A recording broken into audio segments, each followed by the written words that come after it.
So many people are finding it to be quite telling that the Democrat Party and their bought and paid for liberal news media is pretty much silent when it comes to this Epstein case. You know, the same media that every single day never misses a chance to run a negative story on President Trump, that loves to fact check him and keep count of how many lies that he's telling.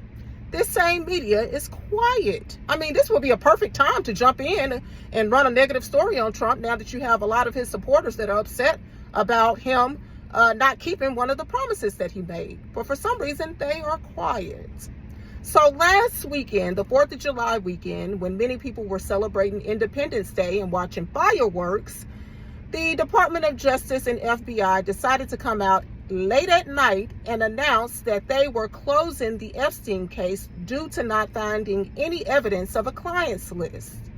I guess they did it at that time because they thought people weren't going to be paying attention, but to their surprise, many people were, and as a result, Trump and his administration came under heavy backlash because for several years we have seen several reports regarding evidence pertaining to the Epstein situation. Okay? You had the Attorney General Pam Bundy on the news here recently saying that she had several tapes across her desk of a lot of bad, evidence pertaining to that situation. And then they come out and say they didn't find any evidence. Yeah, I would say that right after Trump's big, beautiful bill passed, someone was behind closed doors trying to get another Green New Deal passed. I guess we'll find out what happens with this case, you guys, because first they came out and said they were going to close it. Now they're saying they may release some evidence. So it's pretty much like they're playing in our faces at this point.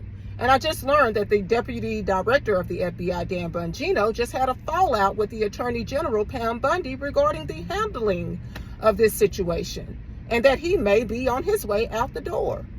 So I guess we'll find out what happens. But I will say this, whenever the Democrats are quiet about something, you know that they don't want their asses to be shown, because it has also been reported that the Democrat Party was the #1 contributor to human and sex trafficking.